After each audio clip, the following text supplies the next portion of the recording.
Magandang araw!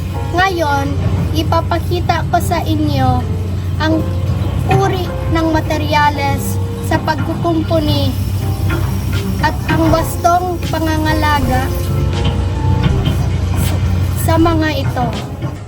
Kahoy, metal, plastic wires, pliers, martilyo, screwdriver, gloves, screw.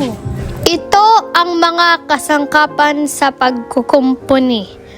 Ang martilyo ay ginagamit sa pagpukpok ng pako. Ang screwdriver ay ginagamit sa paghigpit ng tornilyo.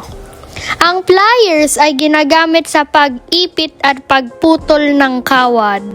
Mahalaga ang wastong pangangalaga ng kasangkapan. Dapat itong linisin pagkatapos gamitin, itago sa tamang lalagyan at iwasan ang pagkakabasa upang hindi kalawangin.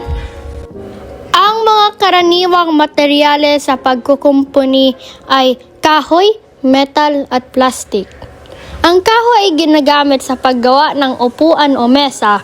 Ang metal naman ay matibay at ginagamit sa mga bahagi na kailangang tumagal. Ang plastic ay magaan at ginagamit sa mga ibang kagamitan. Sa gawaing ito, naipapakita ang pagiging malinis at maayos sa paggawa. Natutuhan ko rin ang pagiging responsable, maingat at disiplinado sa paggamit ng mga kasangkapan.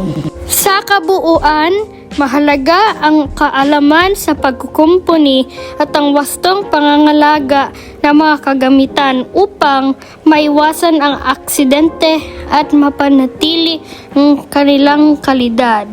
Maraming salamat!